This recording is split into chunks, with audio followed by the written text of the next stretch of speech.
मनोविज्ञान की क्लास में आप सभी का स्वागत है। आज की वीडियो में मेरा ये पार्ट टू का ही भाग है। जो इसको मैंने तीन कर दिए, जबकि बाकी मैंने पार्ट टू का ही से ये भाग है। ठीक है, उसमें से हम बाल्यावस्था को शुरू करेंगे। ठीक है, बाल्यावस्था को आज शुरू करेंगे। बाल्यावस्था में क्या, तो बाल्यावस्था के बारे में हमने कुछ लेक्चर उपनाम देखे थे, उसमें से हमने इनको नंबरिंग किया था।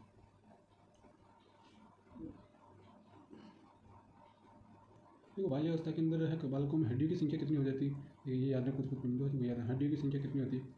हड्डियों की संख्या इसमें होती है 206। 206 तो वैसे अवस्था में होती है, इसमें 350 होती है। ठीक है, मैंने बताया था बाल्यावस्था में कितनी होती है, 350 होती है। ये सबसे अधिक ही होगी भाई, सबसे अधिक ये होगी बाल्यावस्था में, सबसे अधिक हड्डियाँ पाई जाती है। ठीक है, और 7 वर्ष के, देखो 7 वर्ष की आयु में ये दूध के दांत गिरने लग जाते हैं। ठीक है, दूध के दांत टूट जाते हैं, जाते हैं। ठीक है, दूध के दांत होते हैं, उसके स्थान पर फिर क्या कौन सा स्थायी दांत आ जाते हैं, स्थायी दांत आ जाते हैं। और दूसरी बात है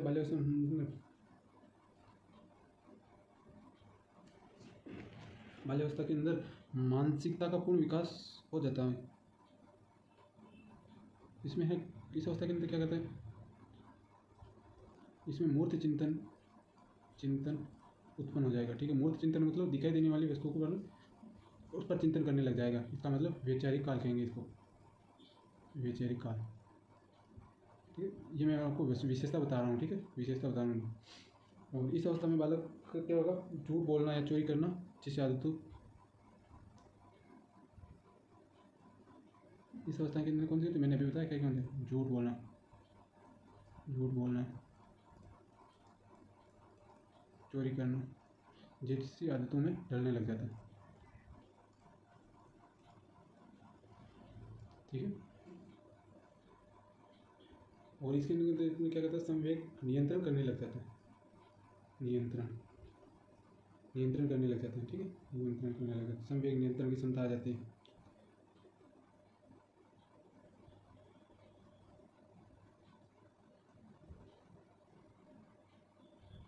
ये सारी विशेषताएं हैं बाल्यावस्था की। आगे अब बात करते हैं किशोरावस्था की।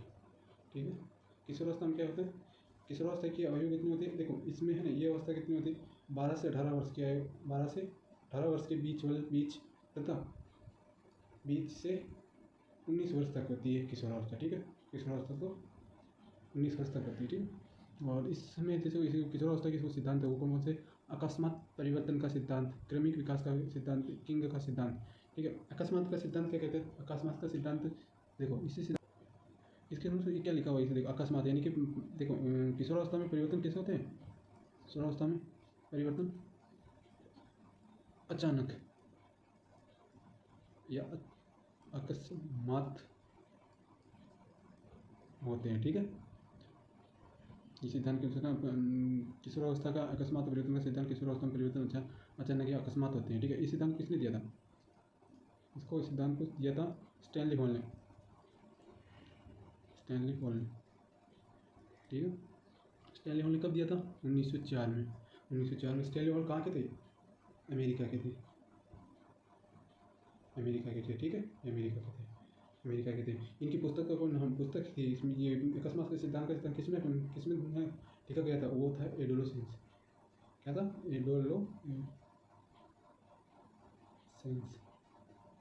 एडोलोसेंस पुस्तक है। ठीक है, किसी और विज्ञान का जनक भी इन स्टैनली हॉल को कहते हैं। ठीक है, ये तो हो गया हमारा अकस्मात का परिवर्तन का सिद्धांत। देखो अकस्मात का सिद्धांत देखो पूरा सुन लगा। अकस्मात परिवर्तन का सिद्धांत क्या कहता है, अकस्मात परिवर्तन का सिद्धांत कहता है किशोरावस्था अकस्मात या अचानक परिवर्तन से उत्पन्न होती है। ठीक है, किशोरावस्था में परिवर्तन कैसे होता है, अकस्मात में। किशोरावस्था में जो परिवर्तन है तो अचानक या अकस्मात होते हैं, अचानक प्रदर्शित होते हैं। ठीक है, और ये किसने दिया था, स्टैनली हॉल ने दिया था। किसने दिया, स्टैनली हॉल ने दिया था। कब दिया था, 1904 में दिया था। ये स्टैनली हॉल कहाँ के थे, अमेरिका के थे। इनकी पुस्तक का क्या नाम है, स्टैनली हॉल की एडोलोसेंस। ठीक है, हो गया ये अकस्मात का सिद्धांत। और अब दूसरा था क्रमिक विकास का सिद्धांत। क्रमिक विकास का सिद्धांत, ये सिद्धांत सबसे पहले किसने दिया था, देखो ये किसने दिया था, सबसे खोजकर्ता कौन है, खोजकर्ता कौन है, सबसे पहले तो देखो एक तो थॉर्नडाइक और एक उनके सहयोगी कौन थे, सहयोगी होलिंगबर्ग। होली बर्थ बर्थ होली बर्थ, ठीक है। कितने सिद्धांत, 1 2, और तीसरा है उनके एक और सहयोगी थे किंग। इन तीनों ने मिलकर क्या बनाया था, क्रमिक विकास का सिद्धांत बनाया था, ठीक है। तो इस सिद्धांत के अंदर ये तो खोजकर्ता के नाम हो गए 3, ठीक है। तो इस सिद्धांत का क्या नाम, तो इस सिद्धांत के अनुसार क्या होता है, देखो कोई भी परिवर्तन ये इसी सिद्धांत के अकॉर्डिंग है, कुछ हम परिवर्तन करके ही है, ठीक है। इसमें क्या कहते हैं, ये सिद्धांत क्या कहता है कि किशोरावस्था में परिवर्तन अकस्मात या फिर अचानक नहीं होते, ये क्रमिक रूप में, ये सिद्धांत के शब्द है, इसको ध्यान, क्रमिक रूप से विकास के परिणाम स्वरूप होता है, क्रमिक विकास के परिणाम स्वरूप होता है, ठीक है। ये सिद्धांत ये कहता है, ये क्रमिक विकास का सिद्धांत है। किशोरावस्था की क्रमिक अकस्मात परिवर्तन का सिद्धांत, क्रमिक विकास का सिद्धांत, दोनों सिद्धांतों का सार्थक रूप, इन दोनों सिद्धांतों का सार्थक रूप किसने दिया था, ये दोनों ने दिया। सार्थक रूप किसने दिया था, इन दोनों का सार्थक रूप किंग ने दिया था, ठीक है। तो ये क्रमिक विकास के सिद्धांत में पे आए थे, तो ये किंग इन दोनों को मिलाकर फिर सार्थक रूप का सिद्धांत दिया था। इस सिद्धांत को इसके अनुसार क्या कहेंगे, इस सिद्धांत में क्या कहते हैं, देखो इसमें क्या कहते हैं, जैसे कि ऋतु से तुलना की गई किशोरावस्था में, जैसे तुलना कैसे की गई, जैसे कि तो वर्तमान ऋतु, जो भी ऋतु चल रही है ना, वर्तमान ऋतु के आने वाली ऋतु के लक्षण होते हैं। वर्तमान ऋतु में, वर्तमान जो भी ऋतु है ना, तो उसमें आने वाली ऋतु के लक्षण होते हैं, ठीक है। आने वाली ऋतु, वर्तमान ऋतु में आने वाली ऋतु के लक्षण होते हैं। उसी प्रकार से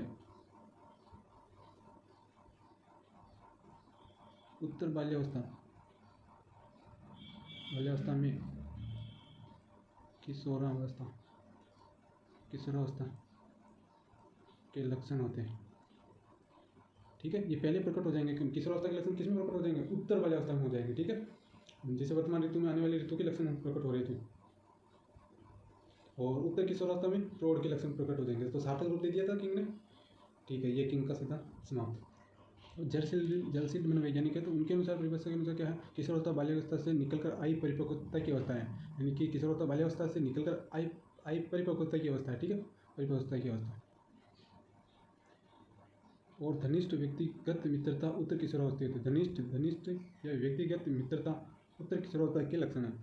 जीवन का कठिन काल, प्रौढ़ों को विरोधी मानने की वाली अवस्था, ये वर्तमान की शक्ति भविष्य की आशा प्रस्तुत करती है, ठीक है। कौन करती है, किशोरावस्था करती है। आदर्शों की स्थापना की अवस्था 11 से 12, तीव्र ज्वर की अवस्था, इसकी नसों में तीव्र ज्वर होता है इसमें, ठीक है। इसलिए इन किशोरावस्था की अवस्था के बालकों की नसें उभरी हुई रहती है, ठीक है, क्योंकि उनकी नसों में तीव्र ज्वर होता है। किशोरावस्था में होने वाले परिवर्तन कौन कौन से परिवर्तन, देखो शारीरिक, मानसिक, सेवात्मक, नैतिक या सामाजिक परिवर्तन की तीव्रता रहती है, ठीक है। किशोरावस्था के अंदर जो निम्न होते हैं, शरीर तेजी से वृद्धि करता है, जिससे शरीर में परिवर्तन होते हैं, जैसे आवाज़ का भारी या दाढ़ी मूंछ आना, लैंगिक अंग का पूर्ण विकास हो जाता है, किशोरियों के शरीर में वृद्धि एवं वजन स्थिर हो जाते हैं, ठीक है। मानसिक धर्म की शुरुआत हो जाती है किशोरावस्था के अंदर, ठीक है। आवाज़ का कोमल होना और विषम लिंगी का आकर्षण बढ़ना, ठीक है। किशोरावस्था के अंदर ये लक्षण होता है, विषम लिंगी किशोरावस्था के लक्षण, ठीक है। तो विषम लिंगी की तरफ आकर्षण का होना किशोरावस्था के लक्षण है। और विशिष्ट है किशोरावस्था के विशिष्ट लक्षण कौन कौन से, देखो किशोरावस्था की विशेषता क्या है, आत्मसम्मान, यानी कि खुद का सम्मान बढ़ाने के लिए वो बढ़ाने की भावना आ जाती है उसमें, यानी कि वो खुद का सम्मान बढ़ाने के लिए प्रयत्न करने लग जाता है, ठीक है। आत्मसुरक्षा, यानी कि इस अवस्था के अंदर क्या होता है, बालक अपनी सुरक्षा खुद करने लग जाता है, खुद की सुरक्षा खुद करने की भावना आ जाती है इसके अंदर, ठीक है। और आर्थिक सुरक्षा की भावना, इस अवस्था के अंदर बालक अपने आप अपने खर्चा खुद उठाने की भावना आ जाती है कि भाई अपना खर्चा में माता पिता पर भार न बन के मैं खुद अपना खर्चा खुद निभाने लग जाऊँ, ठीक है, ऐसी भावना आ जाएगी। और परिपक्वता, तो इस अवस्था के अंदर उसमें परिपक्वता आ जाती है, ठीक है, परिपक्वता आ जाती है। और वीर पूजा, ये जो परिपक्वता से मतलब लेना है कि इसमें सारी परिपक्वता आ जाती है, जैसे कि शारीरिक, मानसिक, बौद्धिक और संवेगात्मक और नैतिक और सामाजिक पूर्ण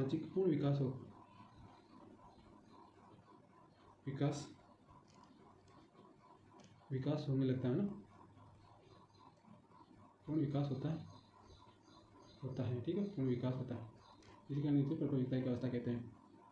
और आती है अब दिखावापन, इस अवस्था में सबसे तो अधिक किशोर क्या कहते हैं, दिखावापन करते हैं, ठीक है, दिखावापन पसंद करते हैं, ठीक है, यानी कि स्वयं को सुंदर दिखने का प्रयास करते हैं, स्वयं में सुंदर दिखने का प्रयास करते हैं, सुंदर दिखने के लिए वो कुछ भी करते हैं। और आता है वीर पूजा। वीर पूजा में क्या होता है, किसी को आदर्श मानना, किसी को वीर मान के फिर उसकी पूजा करना। इसका मतलब यदि है ना, इस अवस्था के अंदर बालक क्या करता है, किसी एक हीरो को अपना आदर्श मान लेता है। किसी हीरो से वो मत लेना फिल्मी हीरो, फिल्मी मत लेना, फिल्मी हीरो नहीं, हीरो कोई भी हो सकता है, ठीक है। हीरो को फिर वो आदर्श मानने लग जाता है, फिर उसी के अनुरूप कार्य करता है, उन्हीं के अनुरूप कार्य करता है, ठीक है। वो है जो खाता है तो वो खाने का प्रयास करता है, वो पहनता है तो वो पहनने का प्रयास करता है। इसका मतलब वो अपने आदर्श की पूजा भी करने लगे। जैसे पूजा करने भगवान की पूजा करते हैं ना, हम उनको हीरो मानते हैं, इसलिए तो हम उनके हम जो भी लक्षण है जो हाँ अपनाने का प्रयास करते हैं, ठीक है। तो उनको आदर्श मानने लग जाते हैं। जैसे कि कोई भी हो ना, हीरो या कोई भी हो तो उसका आदर्श मानते हैं, फिर उसके उन्हीं के अनुरूप कार्य करने लग जाते हैं। इसे कहते हैं वीर पूजा। तो आज के बच्चों को तो ऐसे ही है ना, हमें ऐसे हीरो, फिल्मी हीरो को तो हीरो नहीं मानना चाहिए। हमें तो अभी जैसे कि है ना, महापुरुष होते हैं ना, महापुरुषों को हीरो मानना चाहिए, महापुरुषों को। हमें भी अपने छोटों को कहना चाहिए कि हमें महापुरुषों को हीरो मानना है, नहीं कि ये फिल्मी हीरो को हीरो मानना, क्योंकि इनके द्वारा किया गया संघर्ष, इनके द्वारा किया गया वास्तविक संघर्ष, जबकि फिल्मी तो वो ये तो दिखावटी करने वाला संघर्ष होता है, जबकि महापुरुषों के द्वारा किया गया संघर्ष वो खुद का होता है, ठीक है, कल्पनाशील नहीं होता, वो वास्तविक होता है। तो इस संघर्ष से हम बहुत कुछ सीख जाते हैं, इससे हमें जीवन जीने का एक तरीका मिलता है, जबकि उससे चाटुकारिता या फिर न तो कुछ हम तो उनसे सीख पाते हैं, ठीक है। महापुरुषों से ही हम बहुत कुछ सीख पाते हैं। इसलिए हमें अपने से छोटे बच्चों को तो ये कहना चाहिए कि हमें महापुरुषों को हीरो मानना चाहिए, ठीक है। उन्हीं के अनुरूप हमें व्यवहार करना चाहिए, उन्हीं के अनुरूप हमें कार्य करना चाहिए, तो हमें ज़िंदगी में अच्छी सफलता प्राप्त कर सकते हैं, ठीक है। वीर पूजा से समझ में आ गया। वीर पूजा का मतलब हीरो मान के फिर उसे आदर्श मानना, आदर्श मान के फिर उन्हीं के अनुरूप कार्य करना, वो हो जाएगा वीर पूजा। विरोधी भाव यानी कि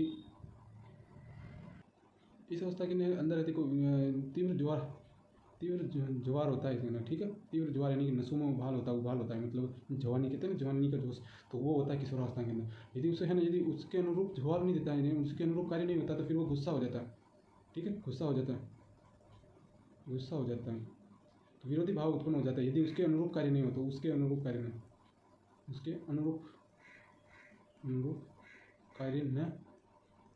होने पर, ठीक है, उसके अनुरूप न कार्य न होने पर फिर वो गुस्सा करता है। गुस्सा क्यों करता है? क्योंकि उसके इस अवस्था के अंदर तीव्र ज्वार उत्पन्न होता है उसकी नसों में, तो वही इसके विरोधी भाव उत्पन्न करता है, ये गुण होता है, ठीक है। और स्वतंत्रता का भाव, इस अवस्था के अंदर बालक स्वतंत्र रहना चाहता है। इस अवस्था में बालक जैसे कोई काम करने, दूसरों सामाजिक कार्य करने में भी थोड़ी तत्परता रहती है, उसमें सामाजिक कार्य करने की थोड़ी रुचि होती है, समाज में अच्छा दिखने का प्रयास करता है वो, ठीक है, सामाजिक कार्य करता है। और इस अवस्था में बिछोड़ने का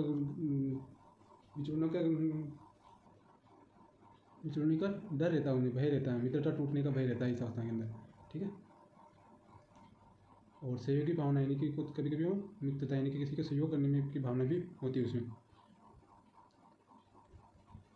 ठीक है, किसी को मदद करने में आगे रहते हैं। देखो इसमें है नैतिकता। किशोरावस्था में नैतिकता कैसे होती है? किशोरावस्था में नैतिकता यह भी देखते हैं।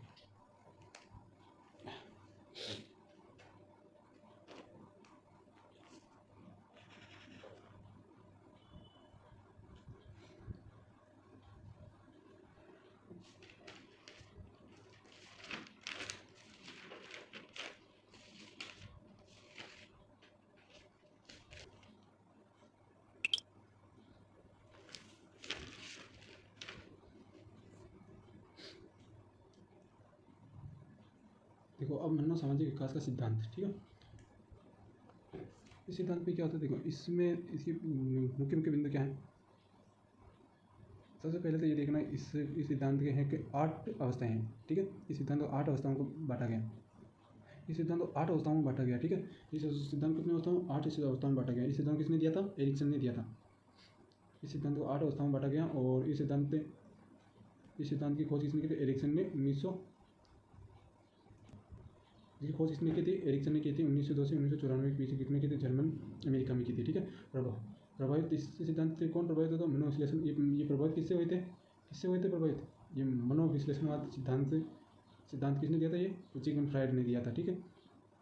तो प्रभावित हुए थे, इसलिए इनको एरिक्सन ने सामाजिक और ऐतिहासिक व्यवहार के आधार पर सामाजिक विकास सिद्धांत दिया। इसी कारण एरिक्सन को नव फ्रायडवाद का जनक कहता है। देखो एरिक्सन क्या करते हैं? एरिक्सन जो है ना, सिगमंड फ्राइड मनोविश्लेषणवाद सिद्धांत है ना, तो इन्होंने लिबिडो पर सबसे ज़्यादा जोर दिया था, लिबिडो को ज़्यादा जोर दिया था। तो इसी कारण से इनको है, इनके सिद्धांत लिबिडो से अलग हटकर फिर एरिक्सन ने सिद्धांत दिया था, ठीक है, सिद्धांत दिया था। इसलिए कारण इसे नव फ्राइडवाद भी कहते हैं।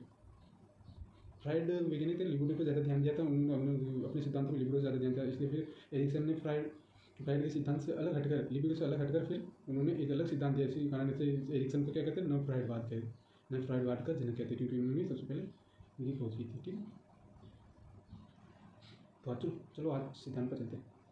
तो इसमें है कि कितनी अवस्थाएं हैं, देखिए इसमें कितनी अवस्थाएं हैं, 8 अवस्थाएं हैं, 1 2 3 4 5 6 7 8 अवस्था है, ठीक है।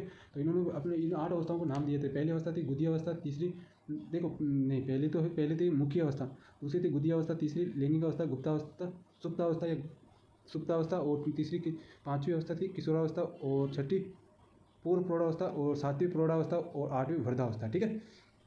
इसमें सबसे पहले है कि मुख्य अवस्था की आयु क्या थी, आयु थी जन्म से 1.5 वर्ष तक, ठीक है, जन्म से 1.5 वर्ष तक थी, ठीक है, 1.5 वर्ष तक थी, 1.5 वर्ष तक। और इस अवस्था में क्या होता है, देखो इसमें विश्वास और अविश्वास के बीच में संघर्ष होता है, तो जिसमें मनोसामाजिक गुण कौन सा प्रकट होता है, आशा प्रकट होती है, ठीक है। इन दोनों के बीच संघर्ष होता है जिसमें आशा प्रकट होती है। ये वाला होता है ना, तो ये सामाजिक गुण होता है, सामाजिक गुण होता है, ठीक है। और दूसरी अवस्था क्या होता है, गुदीय प्रावस्था। इसमें है कि 1.5 वर्ष से 3 वर्ष के बीच की अवस्था होती है। इसमें सबसे पहले क्या होता है, संघर्ष किन के बीच होता है, आत्मनिर्भरता प्लस शंका या लज्जा के बीच में होता है। संघर्ष में कौन सा मनोसामाजिक लक्षण प्रकट होता है, इच्छा शक्ति मनोसामाजिक लक्षण प्रकट होता है, ठीक है। और तीसरी लैंगिक प्रावस्था के अंदर 3 वर्ष से 5 वर्ष के बीच होती है, और ये पहल करना और अपराध बोध इन दोनों के संघर्ष के बीच में कौन सी मनोसामाजिक गुण प्रकट होता है, उद्देश्य गुण प्रकट होता है, ठीक है। और सुप्तावस्था के अंदर 6 वर्ष से 12 वर्ष के बीच की होती है, और इसमें उद्यमिता विशेष हीन भावना के बीच में संघर्ष होता है, जिसमें मनोसामाजिक गुण कौन सा प्रकट होता है, सामर्थ्यता प्रकट होती है। और किशोरावस्था के अंदर 12 वर्ष से 18 वर्ष के बीच की होती है, और इसमें संघर्ष किसके बीच होता है, एकांकीपन से भ्रांति है ना, भ्रांति होती है, भ्रांति के बीच संघर्ष होता है, जिसमें उसमें सबसे पहले मनोसामाजिक गुण कौन सा प्रकट होता है, कर्तव्यनिष्ठता। और पूर्व प्रौढ़ावस्था के अंदर 18 वर्ष से 35 वर्ष के बीच, 18 से पूर्व प्रौढ़ और 35 वर्ष के बीच धनिष्ठता विशेष एकांकीपन में। तो फिर इसमें क्या कौन सा मनोसामाजिक गुण प्रकट होता है, प्यार प्रकट होता है, स्नेह प्रकट होता है, ठीक है। और 7वीं अवस्था कौन सी, प्रौढ़ावस्था के अंदर क्या होता है, प्रौढ़ावस्था में किस आयु क्या होती है इसकी, 36 वर्ष से 55 वर्ष होती है, 55 वर्ष होती है, ठीक है। इसमें क्या होती है, सृजनात्मकता से ठहराव के बीच संघर्ष होता है। फिर मनोसामाजिक गुण कौन सा प्रकट होता है, देखभाल वाला गुण प्रकट होता है, ठीक है। देखभाल वाला मनोसामाजिक गुण प्रकट होता है। 8वीं अवस्था कौन सी है, वृद्धावस्था कितनी होती है, 55 से अधिक आयु की होती है, 55 से अधिक की 65 या फिर अधिक आयु की होती है, ठीक है, अधिक आयु की होती है, तो वृद्धावस्था वाली होती है। इसमें क्या होती है, इसमें कौन सा गुण होता है, इनमें संपूर्णता, और इसमें कौन सा गुण होता है बताओ, वृद्धावस्था होती है। वृद्धावस्था की आयु क्या होती है, 55 से अधिक आयु तक है ना, 55 से अधिक आयु वर्ग के बोलते हैं वृद्धावस्था। और उस वृद्धावस्था में संघर्ष और मनोसामाजिक गुण कौन सा होते हैं, और संघर्ष तो इसमें होता है संपूर्णता विशेष हताशा, जिसमें मनोसामाजिक गुण कौन सा हो जाएगा, परिपक्वता, ठीक है, ये वजह मनोसामाजिक गुण। अब आता है गेसेल का सिद्धांत। क्या कहता है, ये उन्हीं के नाम पर आधारित सिद्धांत है, ठीक है। ये गेसेल कौन थे, अमेरिकी थे, ठीक है, अमेरिका के रहने वाले थे। और ये क्या थे, शिक्षा शास्त्री, डॉक्टर और मनोवैज्ञानिक थे। बालक के विकास को लेकर परिपक्वता तक का सिद्धांत दिया, ठीक है, परिपक्वता का सिद्धांत दिया था, विकास और परिपक्वता का सिद्धांत दिया था, ठीक है। एक बालक का विकास उसके वंशक्रम और वातावरण के सामंजस्य से प्राप्त होने वाली परिपक्वता है, ठीक है। तो इन्होंने महत्वपूर्ण किसको था, वंशक्रम और वातावरण को सामंजस्य को महत्वपूर्ण माना, ठीक है। कैसे ने बालक का विकास तंत्रिका तंत्र से प्रभावित होता है, उन्होंने बालक के विकास के केंद्र से परिधि की ओर विकास कहा, ठीक है। इसको क्या कहते हैं, मैंने पहले वाले वीडियो में बताया था, मस्तकोन्मुखी सिद्धांत कहते थे, ठीक है, मस्तकोन्मुखी सिद्धांत।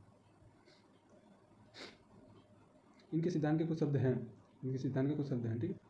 देखो, रेसिप्रोकल इंटरवीकिंग का मतलब क्या होता है, दो परिस्थितियों के बीच, दो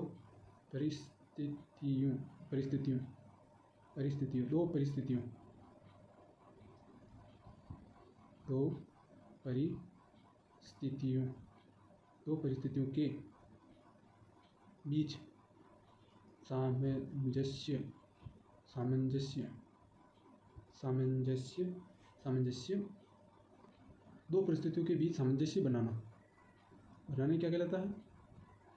रेसिप्रोकल इंटरवीकिंग कहलाता है। ठीक है, देखो इसमें क्या आत्मविनिमय का मतलब क्या होता है? आत्मविनिमय मतलब यानी कि खुद में नियम बना लेना, खुद ही नियम बना लेना। मतलब जैसे खाने पीने का एक निश्चित नियम बना देना। एक से जल्दी अपनी खाने पीने एवं सोने के समय को व्यवस्थित कर लेता है। ठीक है, एक निश्चित समय पर ही खाने या सोने लग जाता है और इसे ही आत्मविनिमय कहते हैं। ठीक है, अब एक बात है, ये वाला है, ये बार बार पूछे तो ये वाला से याद रखना, नोट लगा दें। मस्तिष्कोन्मुखी का पहला विचार कुपुस्वामी ने दिया ना। ठीक है, कुपुस्वामी के द्वारा दिया गया था, गैसेल महोदय के साथ सिद्धांत के रूप में प्रस्तुत किया गया। ठीक है, मस्तिष्कोन्मुखी का ये वाला है। हमारा वीडियो समाप्ति की ओर और बड़ा अच्छा लग रहा है। और यहाँ से देखो मेरे नोट्स बनाने में बड़ा समय भी लगा, इसमें मैंने डिज़ाइन करने में और कलर नोट्स बनाने में। और यदि आपको ये चाहिए हो तो मैं आपको नंबर दे दूँगा। तो यदि आप बस चाहिए हो ऐसे नोट्स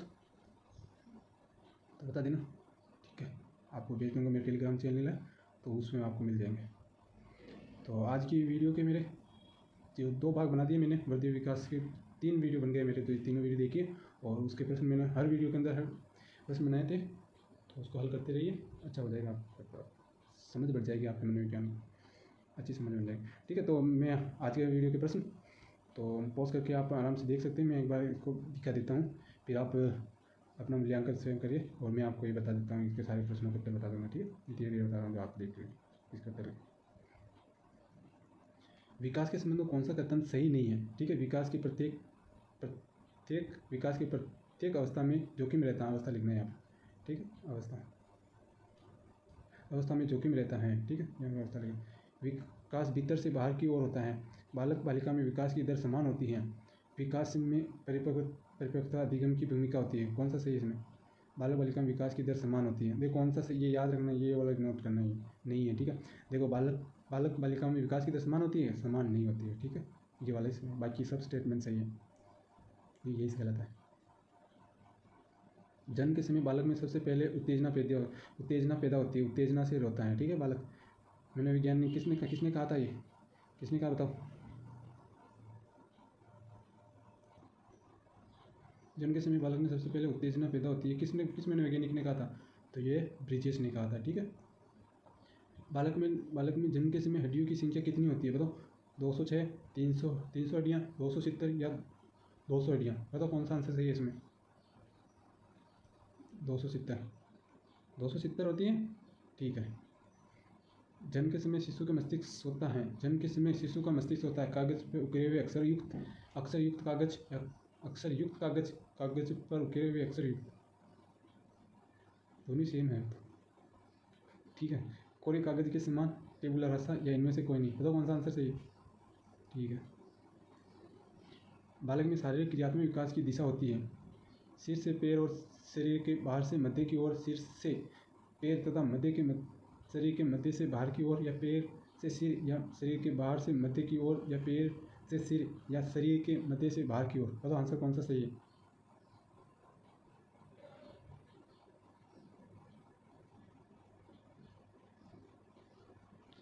सिर से पैर तथा शरीर के मध्य से बाहर की ओर, मस्तिष्कोन्मुखी सिद्धांत। ठीक है, कुपुस्वामी। ठीक है, बालक में शारीरिक क्रियात्मक विकास की दिशा होती है। छठा प्रश्न हो जाएगा, बालक में नैतिक आचरण का विकास किस आयु में होता है? किस आयु में हो जाता है? बताओ। 4 वर्ष की आयु में, 5 वर्ष की आयु में, या 6 वर्ष की आयु में, या 7 वर्ष की आयु में? छठे प्रश्न का कौन सा आंसर? बताओ। 6 वर्ष की आयु में। ठीक है, हल्का सा तरह से दुकान गया वो वीडियो।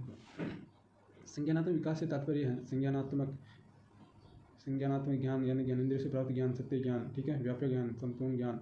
ठीक है, वो वाली परिभाषा याद रखना। अब इसमें से आंसर बताओ, मैंने बता दिया आंसर। तो व्यापक स्थायी ज्ञान। और 8वां में ये वाला प्रश्न बहुत बढ़िया, मज़ेदार प्रश्न। ठीक है, नैतिक विकास का सिद्धांत, नैतिक विकास किसने दिया था? मनोसामाजिक विकास का संज्ञानात्मक सिद्धांत, संज्ञानात्मक तो आप अगर देखो जिन पियाजे, और नैतिक विकास तो कोलबर्ग, और मनोसामाजिक विकास का इरिक्सन, और गैसेल का सिद्धांत गैसेल करेंगे। तो ए ए में क्या हो जाएगा तीसरा, ए में 3 क्या है, ये है 3, ठीक है, ए में 3 और बी का 1, बी का 1 या सही, और सी में सेकेंड और में ये वाला आंसर सही, ठीक है। आनुवांशिकता तात्पर्य निर्मित से किन से होता है, आनुवांशिकता शब्द होता है ना, तो उससे तात्पर्य क्या है वो बताओ। क्या शुक्राणु अंडाणु से है, या डीएनए आरएनए से, या सूत्रीय अर्धसूत्रीय विभाजन से, या गुणसूत्र या जीन से। ये बहुत बड़े मज़ेदार प्रश्न है, ठीक है, ये वाला आंसर है। और नव फ्राइडवाद के जनक कौन है बताओ, ये तुम्हें बच्चा ही बता देगा, भारत का बच्चा इस प्रश्न का उत्तर बता देगा। नव फ्राइडवाद के जनक कौन है बताओ, जो साइकोलॉजी पढ़ रहा है वो बता देगा ना, वो बच्चा से श्री राम बोल रहा है वो तो बोल देगा।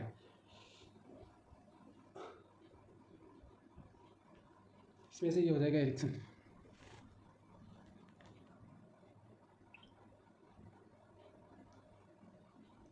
ठीक है, आज का वीडियो ऐसे ही, और आपको ये साइकोलॉजी की क्लास अच्छी लगी हो, और मेरा कंटेंट ये अभी मैंने साइकोलॉजी से मैंने अभिवृद्धि विकास या बाल विकास से रिलेटेड जो कंटेंट प्रेजेंट किया था वो सही लगा हो या फिर आपको कंप्लीट हो, इसमें कुछ कमी मेरी तरफ से कमी नहीं रहती, पूरा कंटेंट दिया आपको, फिर भी वो थोड़ा बहुत रहा हो तो उसको आप कैसे भी करके पूरा कीजिए। मैंने पूरी कोशिश की मैंने पूरा कंटेंट देने की, ठीक है, और इस टॉपिक को ईजी बनानी थी, ठीक है। यदि आपको भी अच्छा लगे मेरी कार्य को सराहना करनी है तो सब्सक्राइब कर दीजिए चैनल को और लाइक कर दीजिए वीडियो को। धन्यवाद, शुक्रिया।